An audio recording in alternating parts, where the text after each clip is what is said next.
The next batch of NBA All-Stars will likely be on the floor during the Final Four at NRG. But March Madness is also building future pros off the court as well, as Jason Bristol learned.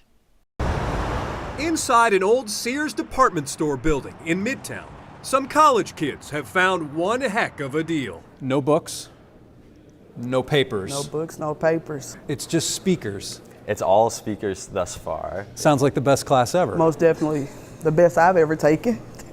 This class here at the Ion, it's called the Business of Major Sporting Events. It's for a special group of students from Houston Christian, Rice, Texas Southern, and UH. Hopefully you already connected. It focuses on the planning for the 2023 Men's Final Four. We broke the students into 4 groups. I wanted them mixed. Designing the curriculum, instructor David Brady told me he had Mostly a blank slate. then decided on this game plan. Experience wins. So that's bringing in as many experts in the field as I possibly could, talking to them about things that you're just not going to learn about in class. So for example, This one featured a dynamic husband-wife duo, Joe Branch from William Morris Endeavor, which reps players, and Natara Branch, a former VP of the NFL, specializing in football operations and strategy. Getting exposed at that age, igniting the passion Even Dan Gavitt, is invaluable for their future. the NCAA's senior vice president of basketball, spoke to the group. Talk to them about our corporate champion and partner program, some of the challenges we see around men's college basketball. Gas prices are too high. And it's more than just talk. There's work in the field as volunteers at various Final Four events.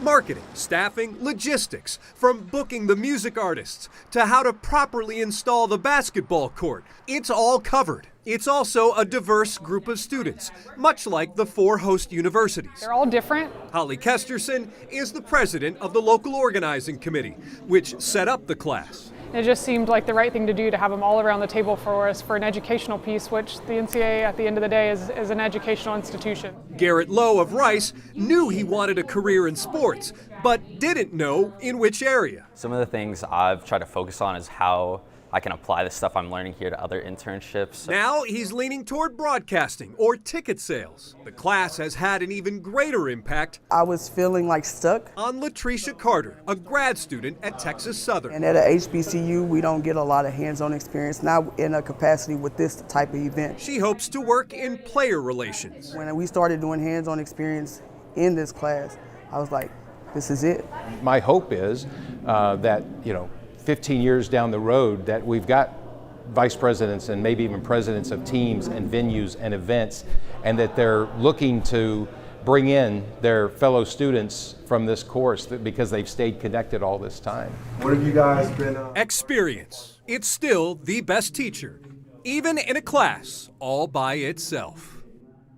And this is officially an internship course, and as far as grades go, because there's no books or papers, I've been told each university has its own grading scale. The instructor, David, he just offers his input. I see.